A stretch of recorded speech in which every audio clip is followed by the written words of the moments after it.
এছাড়া লাইভে এসে বিভিন্ন পোশাকের ব্র্যান্ড প্রমোশন করেন তৌহিদ আফ্রিদির স্ত্রী রাইসা। এছাড়া টিকটকেও তিনি জনপ্রিয় মুখ। তারা দুই বোনই সোশ্যাল মিডিয়ায় নিজেদের পরিচিতি বিস্তার করেছেন। তবে যমজ বোন হওয়ায় আফ্রিদির বউ কোনটা তা নিয়ে সংশয় রয়েছে। প্রসঙ্গত সোশ্যাল মিডিয়ায় উপদেশ ও অনুপ্রেরণামূলক ভিডিও দিয়ে বেশ জনপ্রিয় তৌহিদ আফ্রিদি। তার ফেসবুক স্ট্যাটাস ও ভিডিওগুলো মুহূর্তে ভাইরাল হয়ে যেত। তবে সম্প্রতি কোটা আন্দোলনকে ঘিরে বিতর্কর মধ্যে পড়েছিলেন তৌহিদ আফ্রিদি।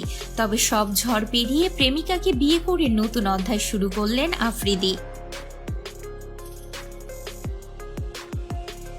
সমালোচনার মাঝে নিজের প্রেমিকা রামিশা আল রাইসাকে বিয়ে করে ফেলেছেন। এই বিয়ের মাধ্যমে তিনি যেন নতুন একটি অধ্যায় শুরু করলেন। তো ভিউয়ার্স, তৌহিদ আফ্রিদির স্ত্রী রাইসাকে দেখতে কেমন লাগলো তা কিন্তু অবশ্যই কমেন্ট করে জানাতে ভুলবেন না।